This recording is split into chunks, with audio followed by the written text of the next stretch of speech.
we were asked to go around the room and introduce ourselves and say what we did. I realized the only funny thing that I could say would be to say, Valerie Graves, copywriter, and token. And there was an instant of total silence after I said and token, and then gales of laughter. You know, everyone just cracked up and thought that was so funny, and so I'd done my part. But the next morning, the boss passed by my door and with one of those fake, oh, you're such a kidder kind of things. He went, token, huh? I think maybe 2 weeks later, I was laid off. Today's guest is an award-winning advertising executive named one of Advertising Age's 100 Best and Brightest. She's a former chief creative officer at Vigilante Leo Burnett, Uniworld, and Motown Records. She has led campaigns for General Motors, Ford, Bank of America, AT&T, Pepsi, and more. She's the author of Pressure Makes Diamonds, which is a 2017 Penn Festival selection and an African American Literary Award winner. She's received the Ad Color Legend Award and the Advertising Club of New York's President's Award. She currently consults for the NBA and the Partnership to End Addiction. And of course, she lives in no better place than Harlem, New York. Without further ado, I'd like to bring to the virtual stage Ms. Valerie Graves. Valerie, welcome to OGs and Aunties. Hey, good morning. Hey, Oh. great. Cool. So you're in Harlem? Harlem, I did the marathon some years ago and we was, that last little leg kind of takes you through Harlem, right? And it was like, oh, there's a lot of people I live in Harlem and I didn't think that would live in Harlem. Well, yeah, and the marathon, as a matter of fact, runs right past me. I can stand on my balcony and it's like a reviewing stand for the marathon. Okay. Well, I'm not running those anymore. If I was, I'd have you like, Valerie. Yeah, Hey. cheer you on. The marathoners are my heroes. All right, cool. Valerie, before we get too deep, I was at an industry function the other night. And I was telling, some of the colleagues and stuff like, so Louis, what are you doing? I said, well, I have this podcast called OGs and Aunties. And I told them what it was about, and they said, oh, that sounds really great. So the person says, now, Louis, she kind of leaned in a little bit. She says, Louis, I know what an OG is, but what exactly is an auntie? So, Valerie, what's an auntie? I realize that, OGs and aunties, some people get it and some people may not. So you want to explain what an auntie is? Well, like in non-advertising life, I'm an auntie anyway. I have 7 nieces and nephews, thanks to my prolific brothers. And some of them are engaged in doing things that are creative, from my nephew, who's a film director, Kasim Basir, to my niece, Mariam Basir, who's a model and an actor, and their brother, who is a game designer. So those kids often credit me with being like their kind of creative beacon, letting them know that people who look like them do things like they're doing and like I've done in my career. So I guess I'd say an auntie is sort of like a godmother, because there are a lot of people who are not related to me too, whom I've been blessed to be able to help with their careers, give them a little guidance. And that's what I think an auntie is someone who shows you possibilities and kind of nudges you along the way, gives advice when it's asked for, so on and so forth. Yeah. That's exactly what it is. And when I told her that, she's like, oh, I get it now. Mhm. Because mentorship is important, especially Oh, yeah, when you see someone who looks like you for the younger people in the world. So you feel like, absolutely. there's someone who's going to care about you more than just the job itself. You know what I mean? Yeah, and who's going to tell you the truth, which is one of the things that, people of color often don't get. You get excuses and reasons and all kinds of things, but people don't tell you the truth about how they view you and your work, because yeah, oftentimes they're just afraid that somehow they're going to get in trouble. So to be the person who tells you the truth is something that's important to me. Jimmy Smith, who's one of our brightest lights, is somebody who, when he finally, not finally, but when he started to get some real attention for his work on Nike, Jimmy called me and said, I don't know if you remember me, but you're the reason I'm in advertising. And I said, I certainly remember you, but why do you say that? And he said, well, because you kind of trashed my book and told me that I was going to have to work at a higher standard if I was going to really be taken seriously. So I don't even remember saying that to him, but I try to always tell the truth in real time so that whether I remember it or not, maybe it meant something to somebody else. Yeah, Valerie, Jimmy Smith is a great friend of mine as well. So Oh, he's doing pretty good for himself with, yeah, you I know, think so. amusement tank and amusement park entertainment. Now, Well, Valerie, some legendary work too. yeah, he has. Now, so Valerie, for a long time I've known of you. We've traveled in the same circles. We've worked with some of the same people. We've hired some of the same people. We even worked at some of the same companies. Vigilante Leo Burnett. Um, and I don't know. I worked at Darcy in St. Louis. So I was reading your memoir and say, "Oh, you was at Darcy." I was in Darcy in Hmm. St. Louis. But Hmm. Valerie, tell me Yeah. how this young lady from Pontiac, Michigan, found her way in advertising. Well, first of all, I was kind of born to be in advertising.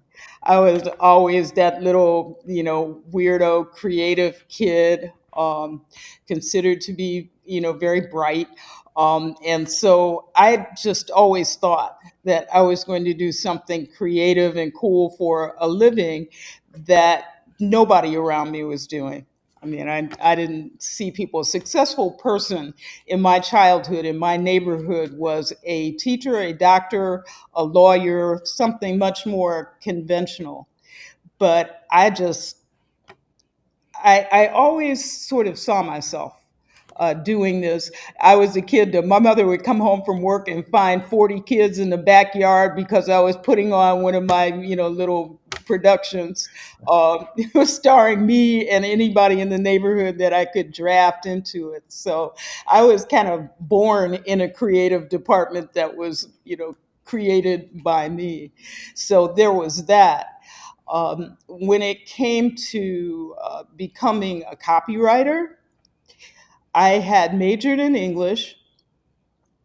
And, when I got out of college, and more about that later, um, I knew that, there were a couple of opportunities that might be available to someone like me. One would be publishing, and the other advertising, because of the car industry. There was big Mm. time advertising right around where I lived. I mean, Pontiac, Michigan, of course, is the home of, or the now defunct, can't believe it, Pontiac automobiles. I grew up in culture, car country, knew all kinds of people who worked in the automotive industry. So I knew that there was advertising that I could aspire to. The way that I got in was very unconventional. My mother, who knows nothing about advertising or any of the stuff that we do, read in the paper that the president of Darcy had made a speech at the NAACP Freedom Fund dinner, which is a huge event in Detroit. Mhm. And he said that they were looking for, quote unquote, Afro Americans, but just couldn't find any. We've all kind of heard that before. And my mother said, "Didn't you tell me you sent them a resume?" And I had, in my naivete, thinking that that's what you did. You sent them a resume, and then they would call you up and interview you. And of course, that didn't happen. But because my mother had read that in the Detroit Free Press, and I called them up and said, "Hey, I've sent a resume in, and nobody ever inquired about whether I might be African American, or I was probably Afro American or not." And they, I think, for fear of being embarrassed, gave me an interview. And I had some writing samples because by that time I had been writing the music program for a big music theater in the area, Pine Knob Music Theater. So I'd been writing about music, and I had some samples to take in. And the guy who interviewed me, who was a really nice human being named Bob Latimer, said, "Well, you can write, but I'm not sure you can write advertising. So why don't you take these ads home and show me what you would have done if you had this assignment?" And Hmm. I, of course, was back in a flash with my variations, and I was hired as a junior copywriter. Oh wow, wow, wow. Valerie, you said Pontiac, Michigan. Then I thought about the car Pontiac. I'm like, duh. I was like, Yeah, yeah. Oh, everything was Pontiac. Our police cars were Pontiacs. Our drivers' education vehicles were Pontiacs. it's good, great. Now, Valerie, already you have authored a memoir, and it's entitled "Pressure Makes Diamonds," and that's a beautiful shot of you, a beautiful color. Thank you. Um, which I'm going to refer to a lot while we talk today, right? Hmm. But Valerie, what inspired you to write your memoir already? I mean, tell me how did we get here already?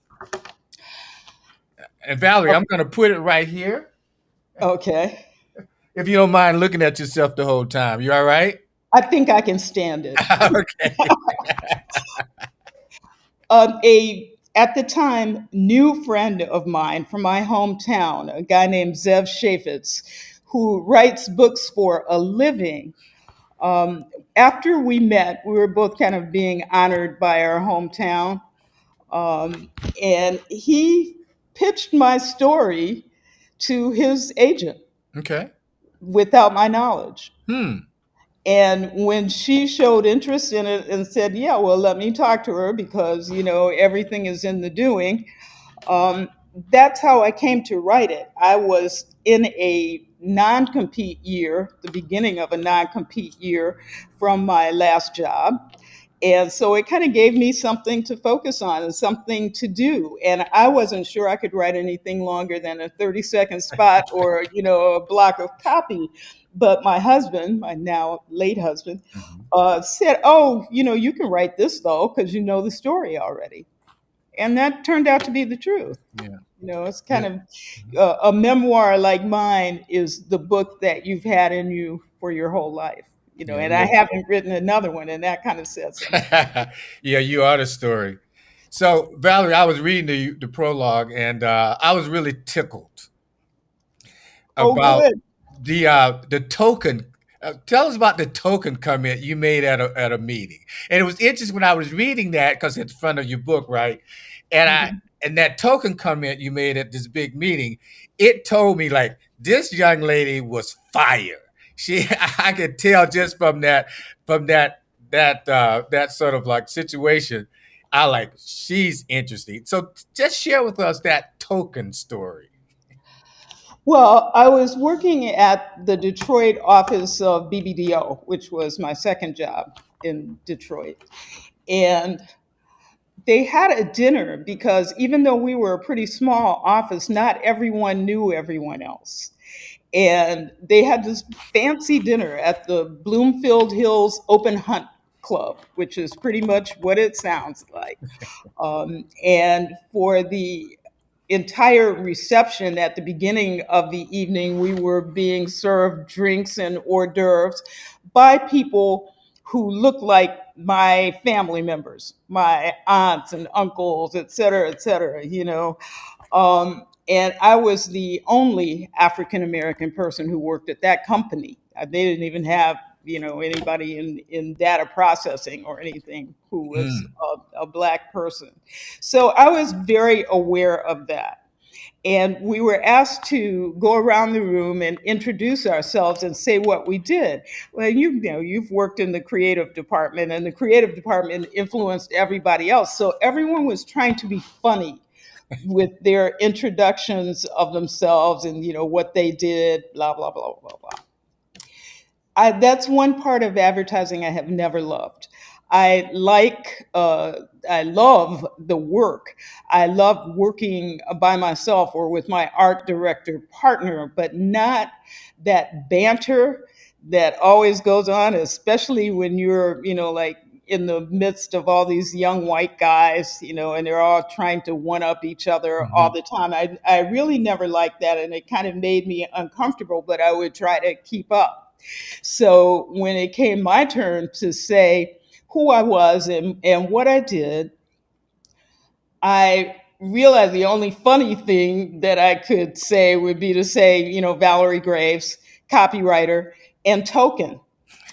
Now, all of those black people who had been serving us were standing around the edges of the room, in case we might want or need something else. They're all looking at me, um, and wondering what I'm going to say. And I thought, well, I'm going to say what I'm going to say. And there was an instant of total silence after I said "and token," and then gales of laughter. You know, everyone just cracked up and thought that was so funny, and so I'd done my part. But the next morning, the boss passed by my door and with one of those fake, oh, you're such a kidder kind of things. He went, "Token, huh?" I think maybe 2 weeks later, I was laid off. And they had other reasons. Those first two jobs, I hadn't really made up my mind whether I wanted to be in advertising or write about music, because I had had access to like some pretty big name groups and heady environments and all of that. But advertising was a much more direct line to making a living. So ultimately, that's what I decided to do. But it took me two jobs to say, okay, I can't stay out every night, and still make it to work and handle these assignments. I love that story. I think that's good for the young folks to hear. Like it takes a while to get your legs underneath you, and what it's like to be the only person in the room. And you're looking around and you're looking at the people who were waiting on you all, and there's this pressure. You know what I mean? That's just like, Yeah.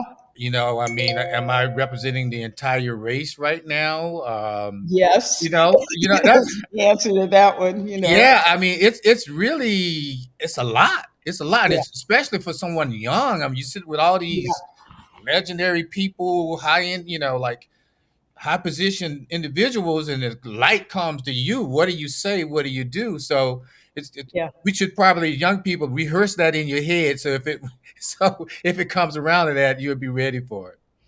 Well, a friend of ours, my husband was a journalist, Okay. and he worked with a guy named Les Payne, who's fairly well known columnist and managing editor at Newsday. And Les always said, well, you tell the truth and then you duck, because in terms of advising a young person to do what I did, I don't know. I'm not sorry I did it, but it did cost me my job. And Hmm. one of my colleagues told me, someone who was in a position to know, that it was that. It was like, yeah, they were upset with you for, like being late for work and all of that. But it was really that remark That that, put a made the nail in the decision to coffin to move you say. off. Yeah, Put it exactly. down. So Valerie, but that comment that takes me to my next thing I want to talk about, because there's a subhead underneath your title, "Pressure Makes Diamonds," right? And the Hmm. subhead reads, "Becoming the woman I pretended to be." Becoming the woman I pretended to be. So now Hmm. you hear a lot of folks say, a lot on this new generation who we are, say, "Fake it till you make it." Are those the same or they're different? They're somewhat different. Okay. I don't, fight against the fake it till you make it thing, because, some people would look at it that way. But for me, what that means is there weren't people like me in my sphere when I was growing up. There just absolutely weren't. There was no Michelle Obama, there was no Oprah, there weren't those figures that, like you could look to and say essentially, well, I want to do what they did. So I had to make that person up.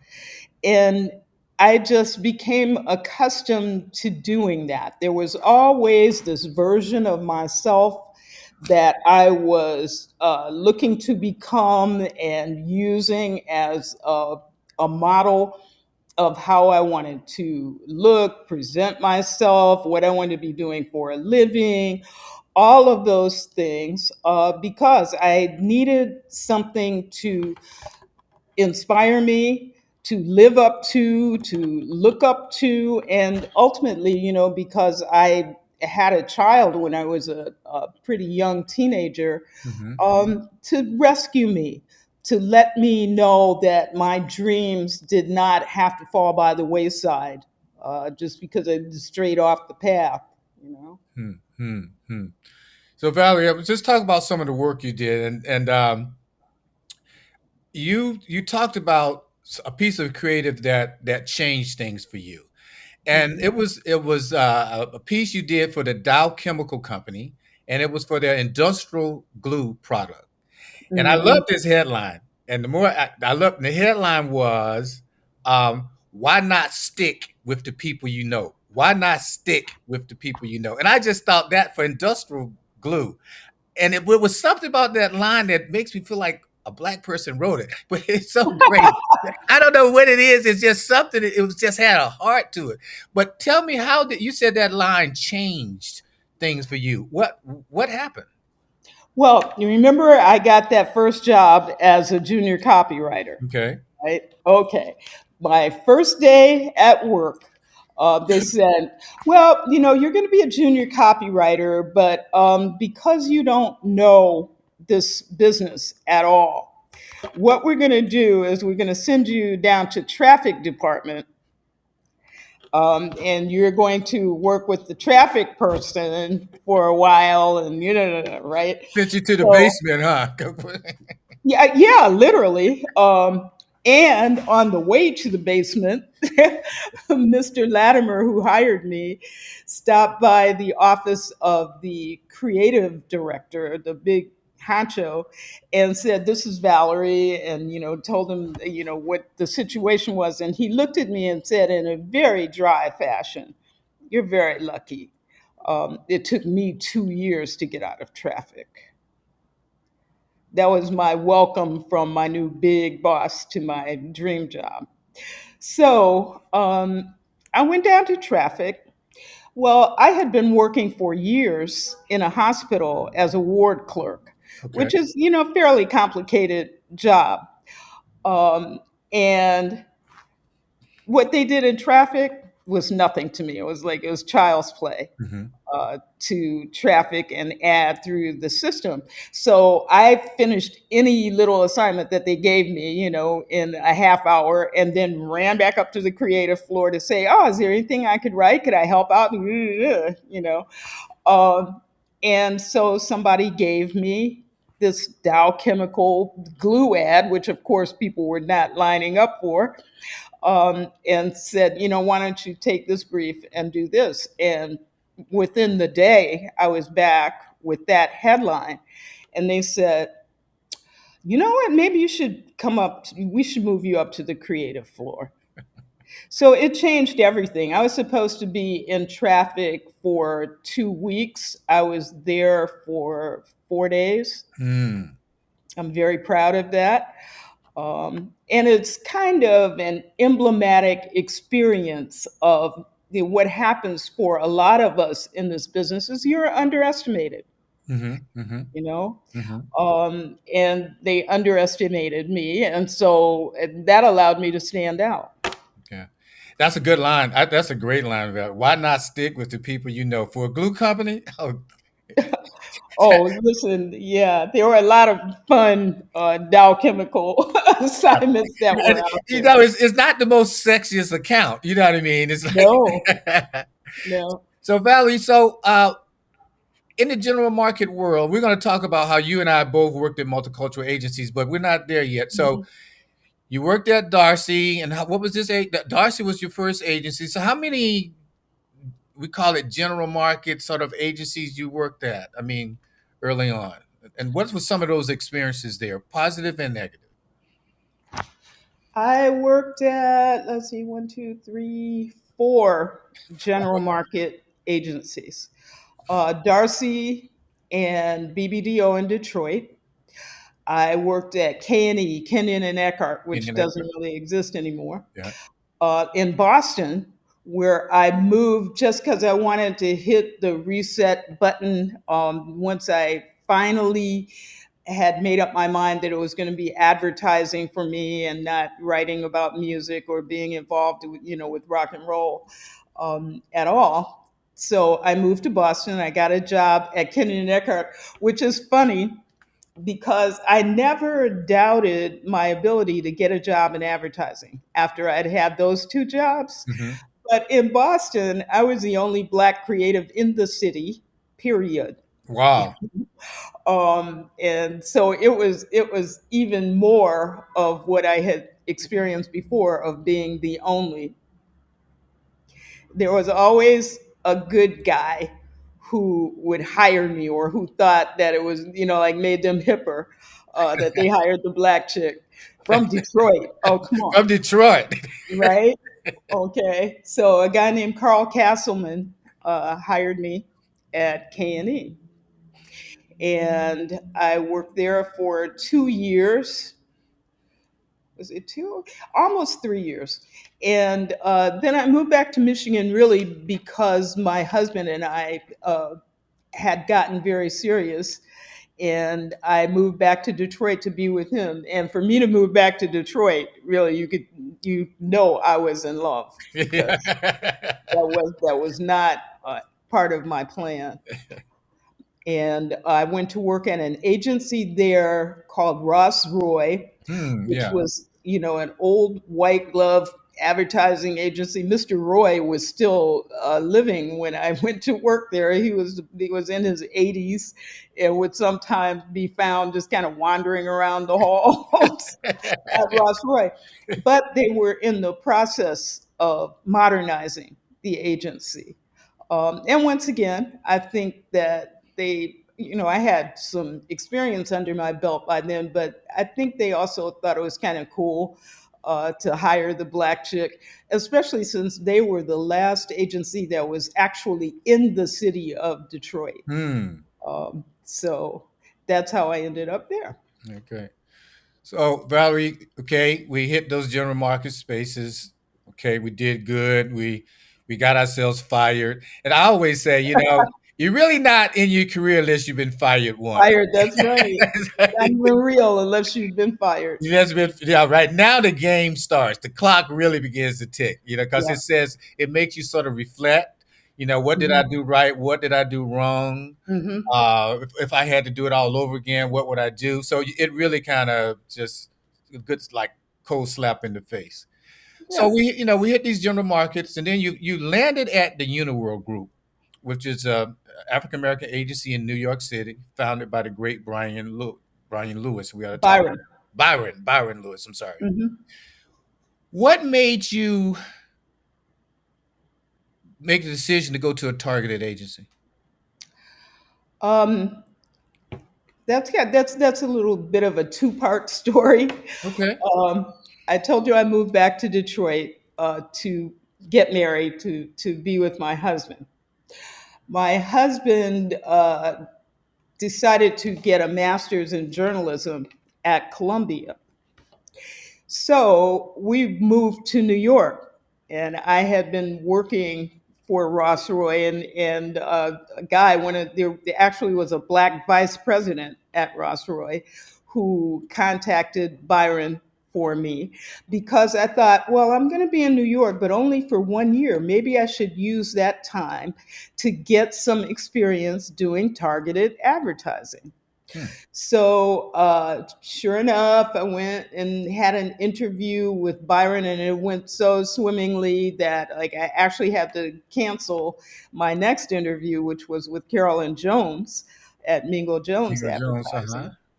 Advertising. And it was determined that I would go to work at Uniworld as soon as I got married. Well, guess what? I got married. I spent all my money, my husband and I, on our wedding. And then I am not hearing from Uniworld. Mm-hmm.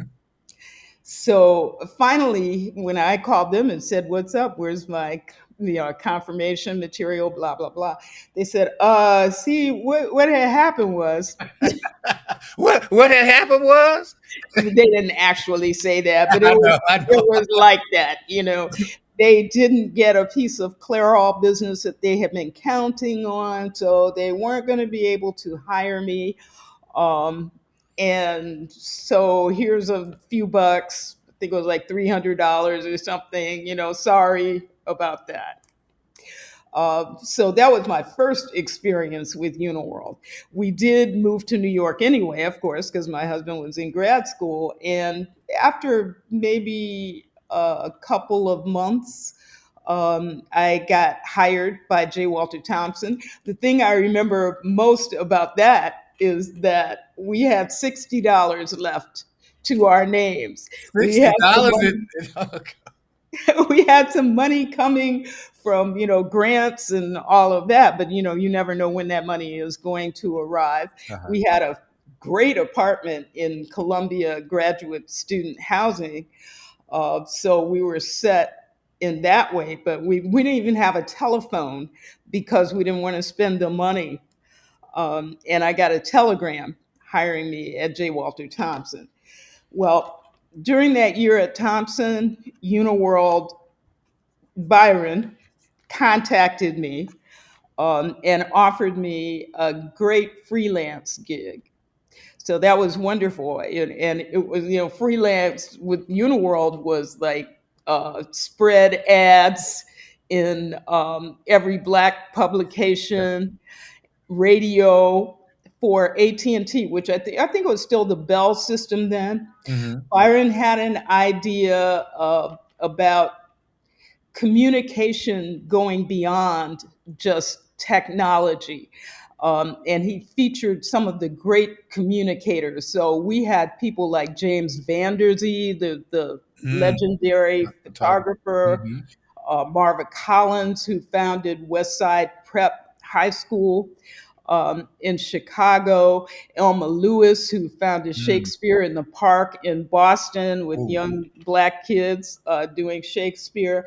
All of these people were featured in this highly visible and, for me, lucrative work that I did for Uniworld. So I kind of forgave them for being so trifling about our first encounter. Then we went back to Detroit. I went back to Ross Roy for 3 years and became a vice president at Ross Roy. Okay. Byron never stopped recruiting me in that 3 years. The general manager told me that she had a standing assignment, call Valerie once a month and offer her this job.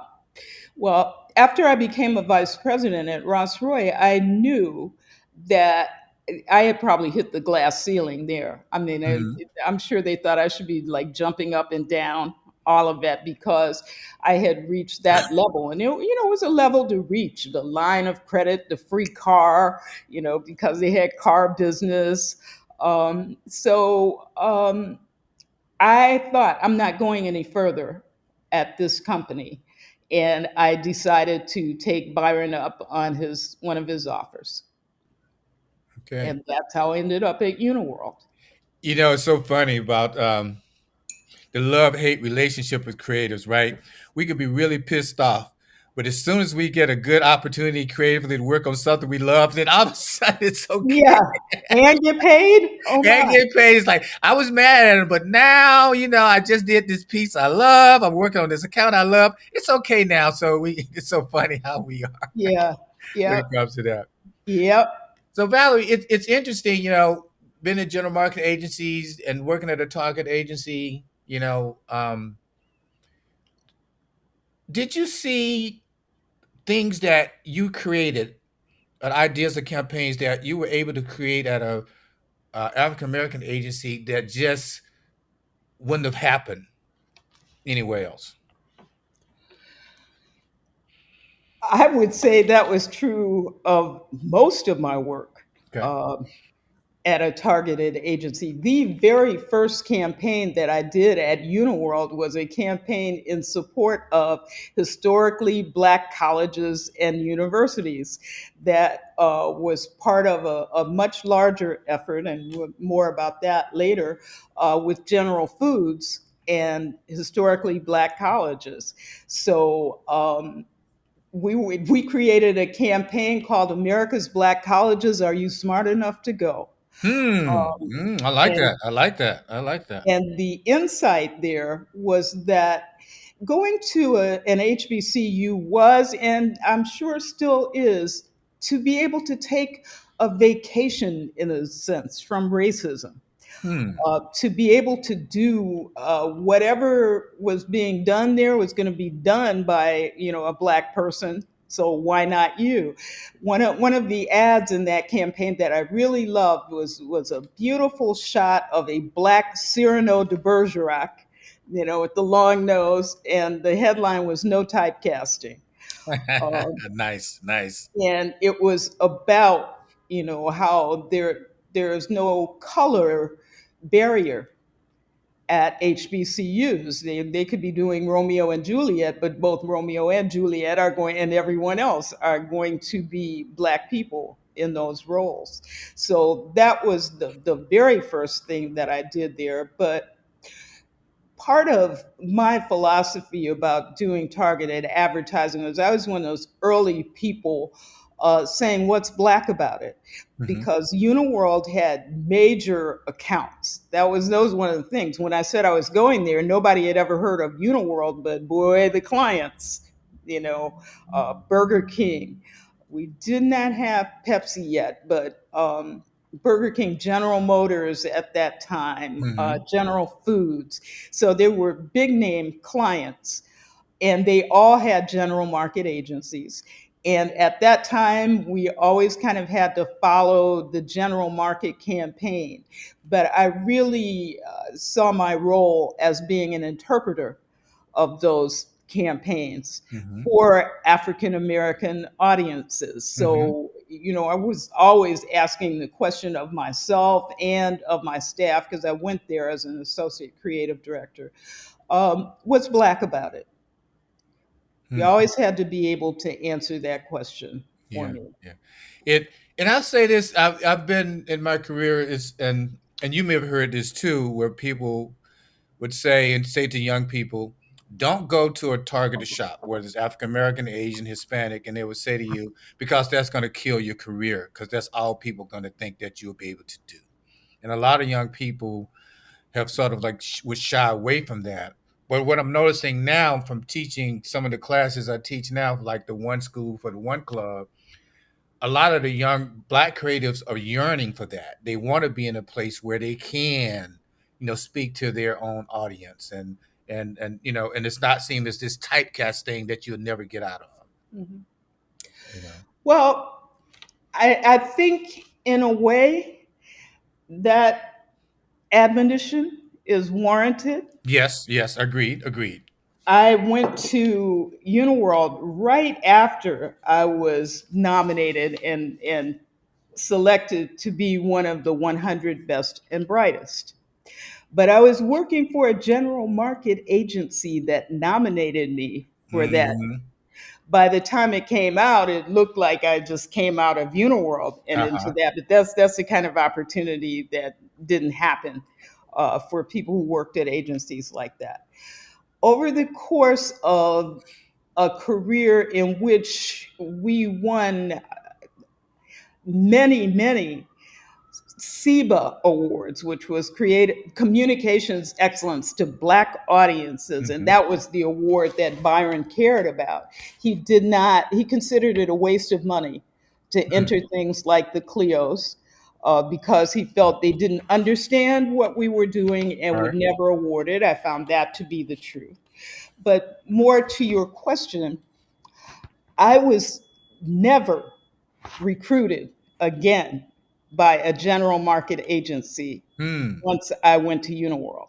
Wow. I was recruited by Bill Clinton to work on a presidential campaign.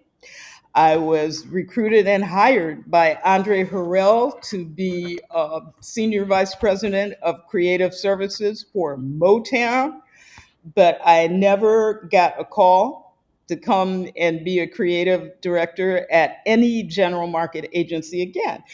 Now, I had had a significant career in the general market before I went to Uniworld, but had I done it earlier, had I done it not having been a vice president, I would have been without reputation Yeah, in the general market yeah. world.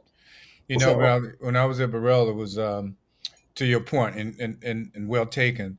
Um, it came a time where after George Floyd, I saw it really uptick after George Floyd, where general market agencies was like, "Hey, I need some right away." I mean, it was this hiring frenzy that mhm. happened right after George Floyd. Because when I was at Burrell, I was losing one person a week. You know what I mean? It was like all of a sudden. So it's really interesting, but also too, Valerie, where we talk about culture now, right? Mhm. And how African American culture is quote unquote general market now, and everybody, you see it everywhere. The last 3 or 4 Super Bowls, you see the talent there and everything.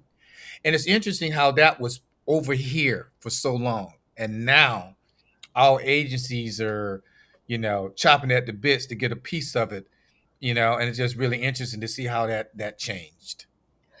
Well, one of the things that about my particular career that isn't talked about so much, but that is huge, is that while working at Uniworld, we had tremendous success in the general market with the work that we were doing. Yeah. And in every case, it ultimately led to our demise on that business. Hmm. On Burger King, we were during a period of time when Burger King used to change agencies regularly. Uniworld was the constant.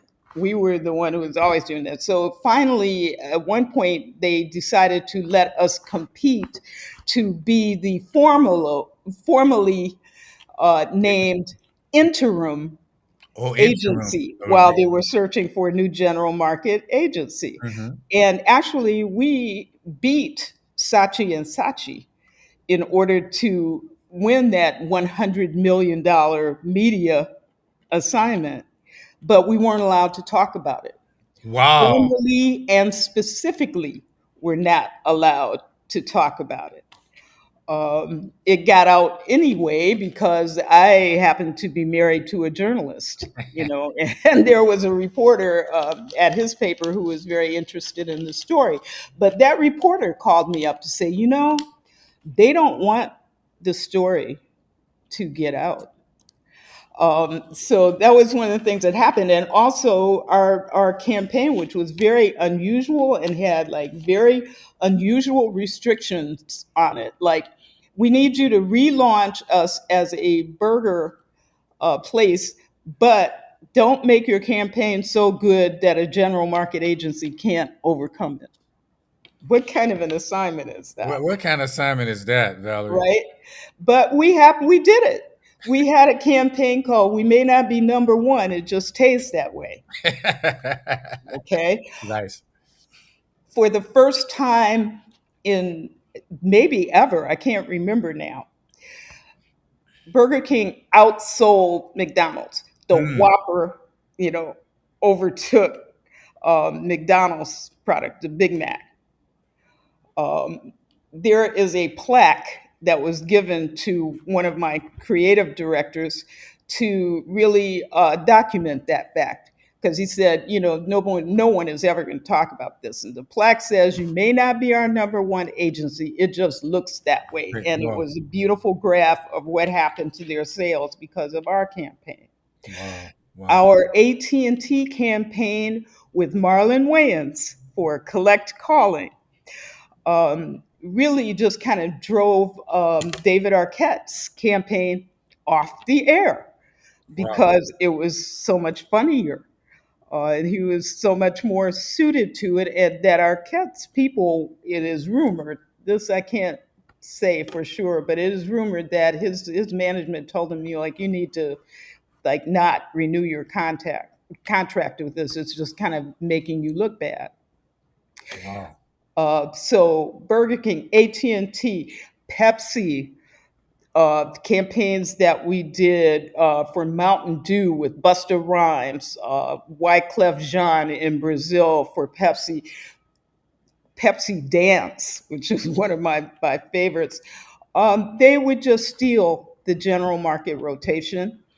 The general market agency would put a target on our back, and ultimately we would lose the business. So, Black culture being at the forefront of American pop culture, when Byron said Black creativity is the dynamo of American pop culture. I think that that's true. And I think that we utilize that to create work that garnered a lot of talk, and it garnered us a lot of enmity among our Hmm. general market counterparts. Hmm. Well, there's a lot of, I mean, there's a lot of, you know, culture agencies. We don't call them black anymore. It's like, Uh-huh. cultural agencies. And I think we would be a little remiss if we, while we're talking about Uniworld, to talk about Byron, Mr. Byron Lewis, and just who he was and influence. So just talk about, because I know what Tom Burrell from working at Burrell, being able to work underneath him and what that really meant. So at a time now where we have a lot of entrepreneurs in this space, I think it's important to know, for them to know of some of the pioneers like Mr. Lewis. That was, and I'm telling you, it was at a when the environment was not very friendly for this type of business. So just a few words on Mr. Lewis and his vision and maybe. Well, everyone you mentioned was, in my eyes, a giant. Byron, Tom Burrell, Carolyn Jones, also Carol Williams, Yeah. who was on the West Coast and so was like not quite as visible in some ways as we were, but she's just as talented. Byron was visionary. He had been a salesman for magazines and media sales. And what he realized is that there was no advertising to run in his publications when he was calling in these people. That was the genesis of Uniworld. Was, okay, I have this space to sell. They have no advertising to run besides what Byron called man tan advertising, which you used to see in Ebony magazine, where it was really just a general market campaign with a different cast, but no insight, no particular reason for a Black person to look at that advertising and think this is me. But for me, Byron's biggest accomplishment that he only gets a modicum of the credit for that he should is, to me, he's sort of the father of integrated marketing, because once he had an agency, he realized that, other than Essence, Ebony, and Black Enterprise, there was no place to run advertising. So he created other kinds of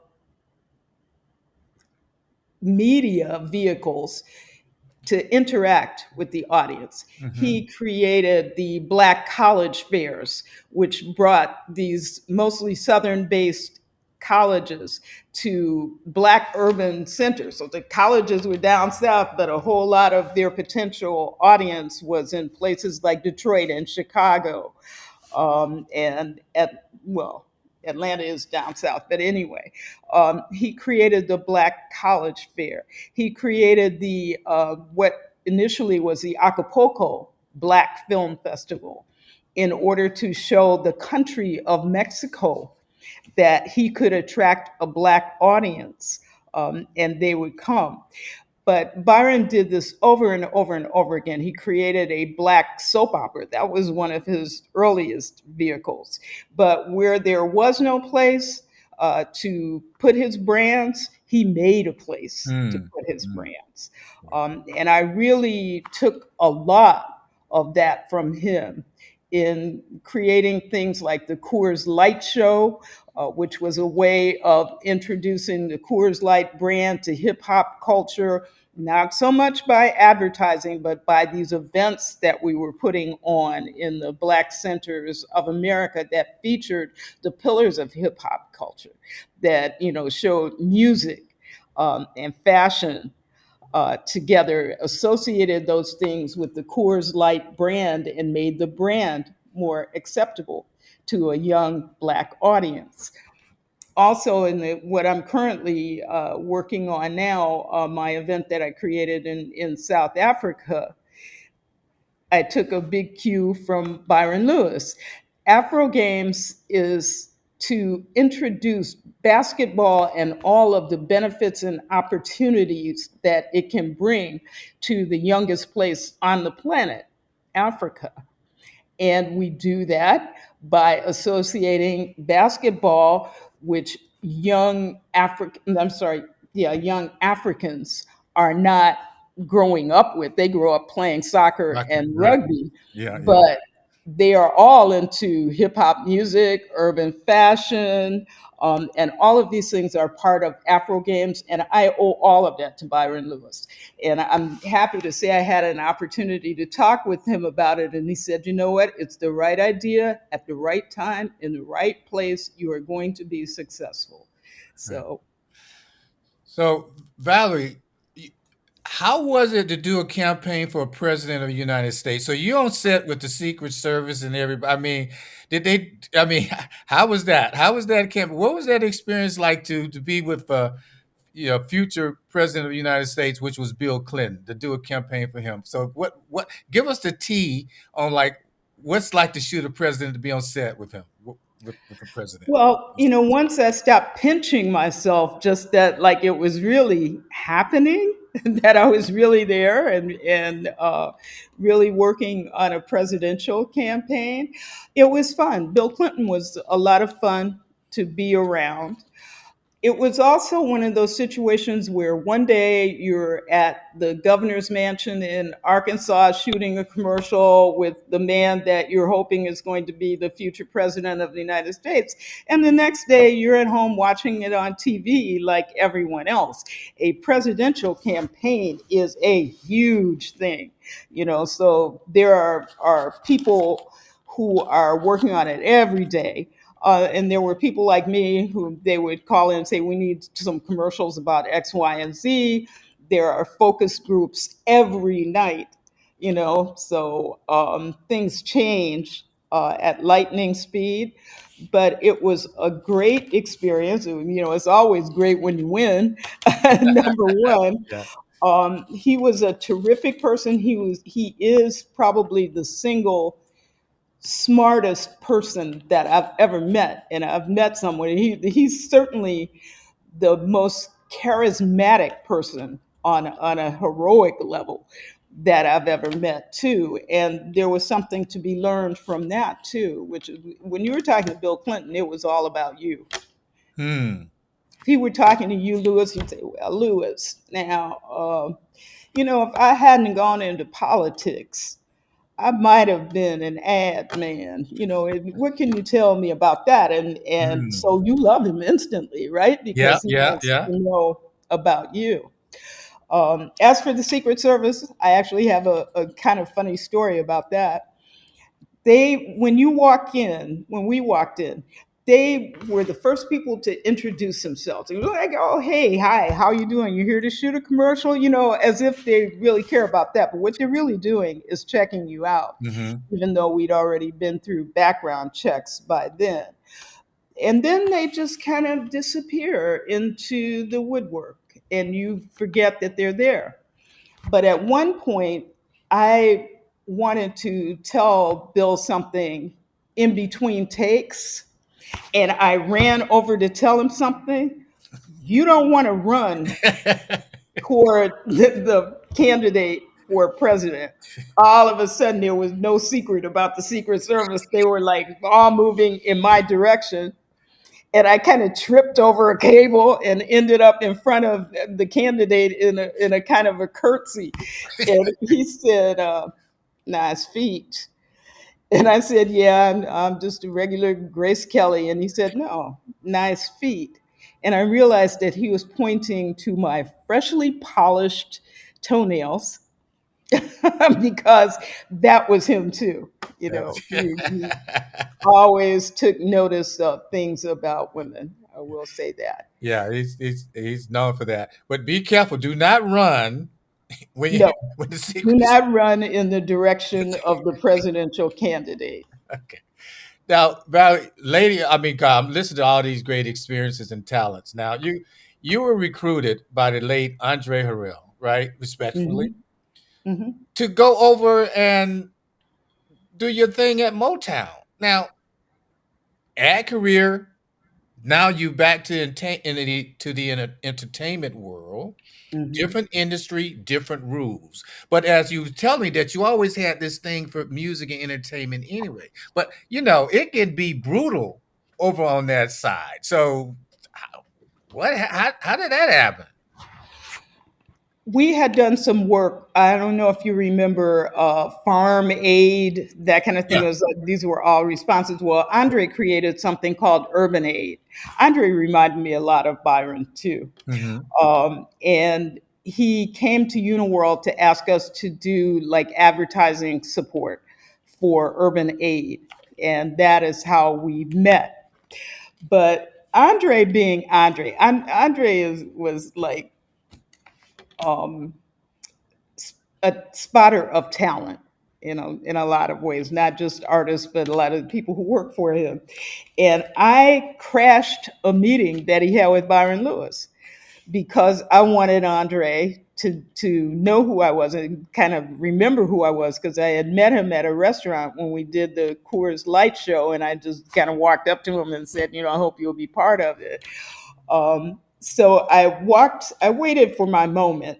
I could hear there was a pause in the conversation, and I walked into this meeting that he was having with Byron Lewis and said, Mr. Lewis, I know I'm crashing your meeting. And he said, yes, you are. But I wanted to make sure that Andre remembered me. And Andre was like, oh, I remember you and your husband. It was like that. So I didn't think much more about that. But being that person who would crash the chairman's meeting, That's that you. kind of thing was very attention getting Uh-huh. to Andre. And he called me up, like not long after that. I thought he was calling to ask the agency to do another assignment. And he said, no, I want to talk to you. And he invited me out for drinks, and he spun this beautiful vision of continuing the legacy of Berry Gordy, which was like to move into everything that Motown as a brand could do that other record labels couldn't do because they weren't Motown. They hadn't created Lady Sings the Blues and Mahogany and so on and so forth. And my head was just like spinning with possibilities of things that we could do, a clothing line, a line of young adult books, just, on and on and on, anything you could think of. And Motown represented for me a way to continue working in a Black environment Hmm. and be moving up at the same time, which was very hard to do. You know that from being at Burrell. It's like, Yeah. where are you going from Burrell? Right. You can kind of only go laterally. So Motown was a very noise-making, wonderful opportunity for me. The job itself turned out to be what one of my kitchen cabinet kind of warned me. It was like the worst thing that could happen is that you could find yourself just a department head at a record label. And that happened.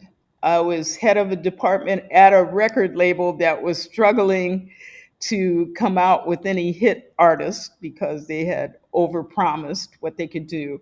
But I never lost the support of Andre Harrell. And so he allowed me to do things that were fairly unorthodox for a music label. I got Boys to Men as national spokespersons against teenage cigarette smoking because of another project that I was working on with Columbia University. We did custom compilations for Coors Brewing Company, former clients of mine. Clairol had a relationship with one of the people who worked at Motown, and we had a group called Shades, for example. So there were things that were marketing alliances that I was able to make happen at Motown. And Andre just loved that. And again, never stopped supporting me after he recruited me there. But it didn't turn out to be the best of experiences for either one of us. Okay. Now, Val, I want to get to this. Now, you really moved around a lot, all right? You had a lot of jobs. You really moved around a lot. And in the book, you talk about once in between you and your late husband was at Stanford, which is at I went to Hmm. Stanford. It was, I mean, I didn't go to Stanford. I was happened to be on that campus. It's a beautiful campus. Oh, yeah. It's a beautiful campus. And you were at an event where you met the legendary Bob Woodward. Hmm. Um, and you had a conversation with him, which I thought was fascinating. The fellowship at Stanford, which is the John S. Knight Fellowship, Uh huh. my husband won. But the way that fellowship operated, because it was for people who had been in journalism for at least 5 years, they found that it was in their best interest to include all spouses and partners and treat them just as if they also were fellows. So that was wonderful. My husband had to do the work to earn the fellowship, but we both got all of the benefits Uh of huh. the fellowship. The one requirement, no, there were two requirements. One was that you do no professional work. My stepfather thought that was hilarious. You know, like if we catch you working, we're going to have to let you go because, you know, you couldn't do professional work if you were my husband. And the other was that you had to attend a seminar once a week. And it was always with some genius or other. I have had a conversation with the woman who ran the search for extraterrestrial intelligence. William Perry was with us when he got the call that he had to come back to Washington because the Monica Lewinsky scandal had broken. Ooh, whoa. Bob Woodward came in because at this seminar, you sat in the fellows lounge and asked these people anything that you wanted to ask them. My question for Bob Woodward was, how do you think Janet Cook could make up a story about an 8-year old junkie, sell it to you and Ben Bradley, and have that, and as it turned out, most of her resume turned out to be totally fabricated? How do you think she was able to do this to you, this University of Toledo graduate? And so that was the question. And she also didn't that piece win a Pulitzer Prize? It went that was how it all unraveled. It did. It won a Pulitzer Prize. Interestingly enough, Janet was not popular with the other African Americans at the Post. They all kind of thought she was a phony, and they all, you know, got together. One of them, as a representative, went to Bob Woodward and said, "You need to look into this story. You know, it's kind of fishy." And they decided that those Black reporters were just jealous Wow. of Janet's success. But as it turned out, she had made up the whole thing, the story about the 8-year-old junkie who was being shot up by his parents. But, you know, what I thought about that before I met him was like, these are people who obviously had never had any proximity to people who were addicted to heroin because they would not be wasting their dope shooting up their kid. Yeah. That's just not how it goes. And that is one of the things that these Black employees were saying. So I just wanted to know what he thought, you know, like why he thought she was able to put that over on him. And he turned my question back on me Mm-hmm. and said, "Well, what do you think?" And I said, "Well, I think that Janet Cook was a person who was out of your belief system, that she was articulate, well dressed, came in and presented herself in such a way that you thought the only way that she could be like that was to be a person who was educated at the Sorbonne, that it didn't occur to you that she might just be someone who was outsmarting you. Yeah. And he Yeah. said, well, that's probably true. True. And I said, what would you do to make sure that this never happened again? And he said, well, one thing that I really know is it would never happen to me again because I was not focused on the right thing. If there was an 8-year old child who was being shot up with heroin by his parents, I should have been calling the police, Mm-hmm. trying to help that child because that's no different than someone holding a loaded gun to the head of a child. He said, Mm-hmm. I would never do that again.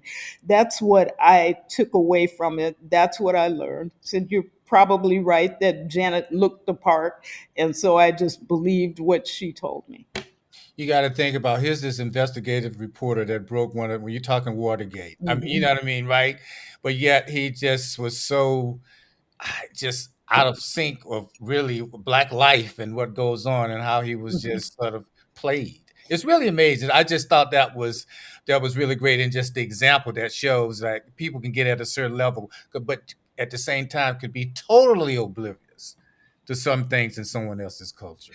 And not only oblivious, the fact that they were like unwilling to listen to people who knew better than Who knew them, better? who Yes, told them, yes. you need to look into that story.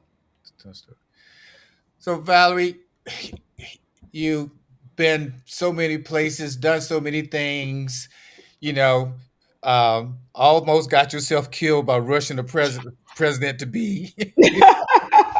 You work for your Motown, famous Motown. You've learned a lot, right? You've learned a lot. What have you had to unlearn?